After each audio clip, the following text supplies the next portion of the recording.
Alright, this is a video intended to guide people on simple harmonic motion and uniform circular motion, because those two play a role within each other, and it's really important to know it to understand physics more. So let's say we have a displacement versus time graph, a position versus time graph, basically.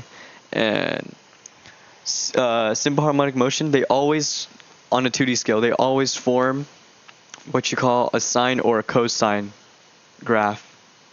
So I'm drawing a sine graph right now, a sine function. So this is a sine function, and to really understand it, you need to understand what makes it that. So over here, this is what you call the amplitude, because that's like the furthest point. That's like the maximum displacement from equilibrium. And one full circle, the period, would essentially be where one end is also equal to another end. So this whole thing, this whole thing right here, that's the period, because it starts at a place, goes to the opposite side, and reaches back to that place. So that's one like full period. So why does motion form this exact shape on a graph? And in order for us to understand that, we need to look at it from a circle. So let me draw a circle. There you go. This is the center, let's just say, and we have a point. Let's just make that a point. So the radius of the circle, essentially this, is the amplitude, basically. And you got to look at this through the horizontal view. So we have a point on the circle, right? You have to look at only the horizontal part. So here, here, here, and here. So as time moves this way, and you would plot this point on the graph, it would form either a sine or a cosine function. So that's one way it's connected. So when the dot is on the far right, the horizontal position is maximum. When at the top, the horizontal position is 0, and when on the left, the maximum is in the negative direction. That back and forth is essentially just simple harmonic motion. Right.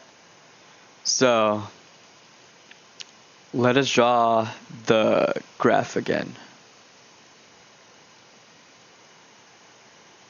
In circular motion, the horizontal position comes from cosine, and the vertical comes from sine. So you don't have to like think of it like complex math equations. Like just don't even think about it like that. Just think about how it projects circular motion and how it changes over time. So we already talked about how this thing is the period, right? Because this reaches one point, reaches to the opposite side of the circle, right here, and then it makes its way back here. So that, just to refresh your mind, is the period. And then the frequency. If the circle were to rotate, like the object in uniform circular motion, if it were to rotate faster, the wave, the sine or cosine wave, they would get compressed, because, as you know, this is the time and this is displacement. So its period becomes increasingly shorter as this object moves quicker. So shorter period would equal higher frequency. You need to know that. And okay.